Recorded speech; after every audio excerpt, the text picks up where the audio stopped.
Our Midas tip of the week concerns engine oil capacity. Most of today's cars hold about 4 liters of oil, but many of the smaller engines hold even less than that. In any case, it's that volume of oil that not only lubricates the engine, but cools a lot of parts as well.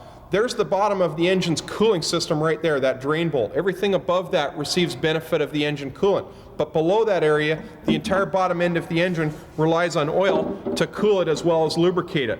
Now you want the right amount in there, of course. There's the pickup unit and the oil pump, and there's our dipstick over there. If we grossly overfill that engine with oil, the counterweights on the crankshaft will start to plow through the oil and aerate it. If it's grossly below that level, the oil pump can become starved for oil and you can seize the engine. So make sure you maintain the correct amount of oil in that engine.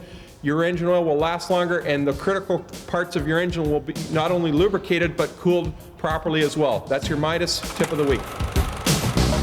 So here's the question, where were you 32 years ago? I know some of you weren't even a glint in your father's eye. As for me, well, I was in diapers but found time to get Motoring TV off the ground. And today I like to think we've got one of the best automotive video libraries in the world. If you agree, please give us the thumbs up and also subscribe. We'd really appreciate it.